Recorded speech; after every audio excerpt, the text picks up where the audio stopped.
INEC and the burden of free and fair Edo 2020 governorship election.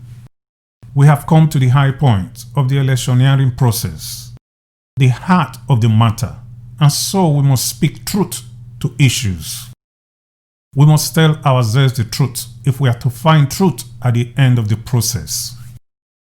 You cannot give what you do not have, and what you plant is what you will reap as a farmer. Or as the saying goes, as you lay your bed, so you must lie on it. Rigging elections starts from when you start to undermine the guidelines and tinker with the processes.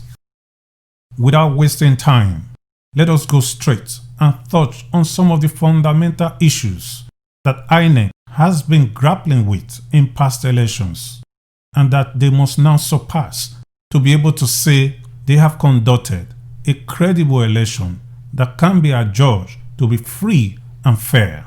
First among these challenges is the issue of early supply of electoral materials. Electoral materials must arrive on time. When the process starts early, voters are able to vote based on their plans and time. But when materials do not arrive on time, the process of rigging the election would have started.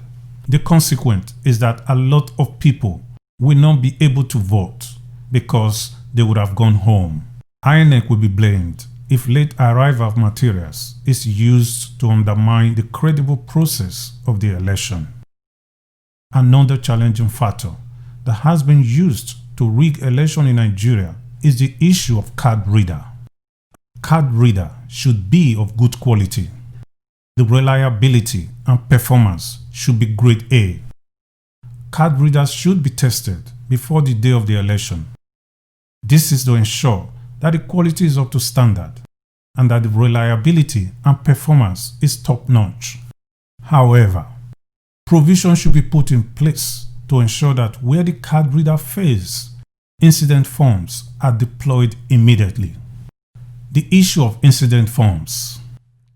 At the start of the process on election day, INEC must explain to the key stakeholders what will be done if the card reader fails. For example, how incident forms will be used, who will sign them, and what makes incident form legal and non-legal. A situation where incident forms are used but later cancelled at the collation center because they were not duly signed is another way of rigging the electoral process by some INEC staff. This is unacceptable, and when this happens, INEC will be blamed. Strategic positioning of polling booths and ballot boxes to stop monetary inducement at the polling ground. The ballot boxes should be placed against the wall. If we want to discourage monetary inducement at the polling stations, this is one of the best ways to do so.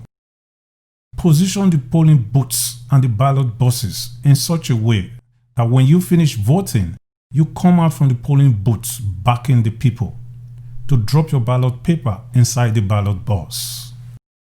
The consequence of this is that voters will not be able to show party agents who they voted for. Situations where the ballot boxes are placed far away from the polling booths and positioned in such a way that voters are able to show party agents who they voted for. Monetary inducement is what you get everywhere around the polling ground. Also, voters must be discouraged from bringing their personal mobile phones to the polling booths. This is another way of rigging election. People are asked to take photos of whom they voted for. This is to enable them to get payment from party agents after they would have voted. These practices can be prevented by ensuring that people are not allowed to take photos inside the polling booths.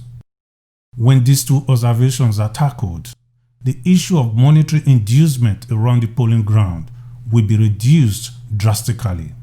But when this is not done and inducement takes place around the polling ground, INEC will be blamed. The issue of lack of generators and petrol. INEC must identify possible risk and act on them before the election day. Petrol running out of generators or generators not functioning should not be a big problem. INEC must engage the key stakeholders that are essential to the success of the process in a very structured and clear way. Petrol garage owners must be told to stay at alert. If there is any need for petrol refill, they should be told to supply before the generator runs out of petrol. The generator dealers must be engaged just in case there is a need for a replacement of generator. INEC will be blamed if any of this becomes a problem. The issue of communication. Communication is key in this process. When INEC says voting process will close at a certain time, they have to take into consideration the uncertainties in the process. The last time they said the process will close at 2 p.m., it did not work, as at 2 p.m., the queues were still as long as you can think of. Unfortunately, the miscommunication, whether intentional or not, gave people the opportunity to rig the process. Some people argued that because INEC had said 2 p.m. and there was no clear instruction from INEC on whether to continue or not, they were not going to allow people on the queue to vote. Parties on the losing side, we exploit this loophole created by INEC by not communicating well and clearly. The consequence was that people that left their houses in the morning, stayed on the queue till 2:30 p.m. were disenfranchised through no fault of theirs, but that of INEC and people who were bent on subverting the process. INEC must therefore make realizable plan on when voting should start and end. And if for any reason that is not possible, there should be a clear communication to all stakeholders about the fact that voting has been extended in a way that no one will be in doubt. If this is not done, INEC will be blamed for rigging the process. Lastly, non-party agents should not be allowed close to the voting area. INEC should seek for powers to arrest anyone that has no business loitering around the voting area. People who are not party agents and are not media crews should not be allowed to come close to the polling areas. Cars should not be allowed to drive close to the voting areas. If this is not done, INEC will be blamed. We are very sure that the Edo 2020 governorship election will be free, fair, and credible.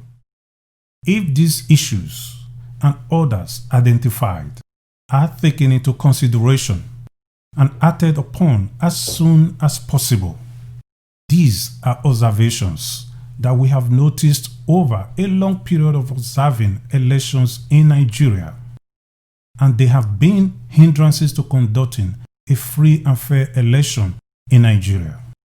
INEC will come out of this election with a better image if they were to put all these and more into practice. The world is watching us. We cannot afford to fail again this time around. God bless INEC, Edo people, and Nigerians all over the world.